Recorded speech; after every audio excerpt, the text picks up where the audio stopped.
Jinav xeracir û qelebalxiya kolana herî mezin a Tirkiye ji kolana İstiklala Stenbolê. Dema merivberê xwe de sînemaya Atlasê, Kelecan û liv û tevgerdariya Festîvala Fîlman heye. Çil û diyemîn Festîvala Fîlman a Navneteweyî ya Stenbolê di bin siya hilbijartin û êşa ertejanda di heftê Nîsanê da dest pê kir.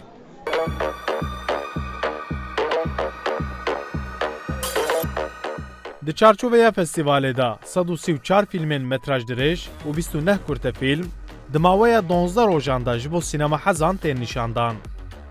Festîval îsal di çardebeşan da ji 84 welatan bi beşdariya fîlmên 106 derhêneran tê li darxistin. Bu yıl özellikle İsal filmên me yên di beşa pêşbaziya netewî de gelekî derdikevin pêş û rastî eleqeyekî mezin tên. Her wiha beşa me ya tûlê ku derê dildara min ji gelek eleqeyan dîtin. Di vê beşê de jî pircoreyiya zayendî heye. Îsal kêm fîlmên Kurdî beşdarî festîvalê bûn. Nihaw!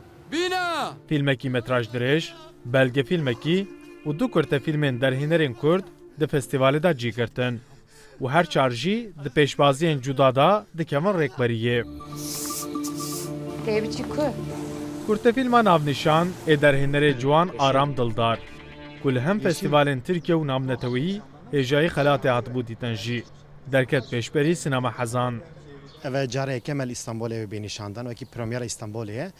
Wekî dî jî beriya Festîvala İstanbulê jî gelek festîvala geriya û gelek xelat jî wergirtin.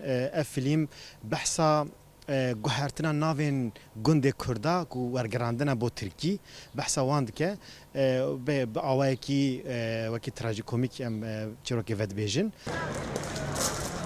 Wekî her sal dîsa herî zêde xort û ciwan eleqe bi festîvalên nîşandan.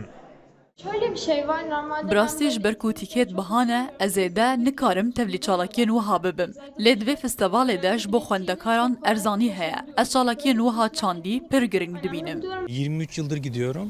Bu sene 6 film seçtim. İsal mince Avrupa ve Asya'ya ji xwe 6 film hilbijartin. Asya, Avrupa vesaire.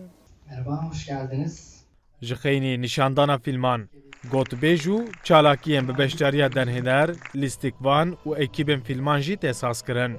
Festîvala Stenbolê ku li cîhanê yek ji festîvalên fîlman yê herî bi prestîje. Wê di 18 Nîsanê da bi merasîma xelatdayîna fîlmên herî baş bi dawî bibe. Ömer Sönmez, Rûdaw, Stenbol.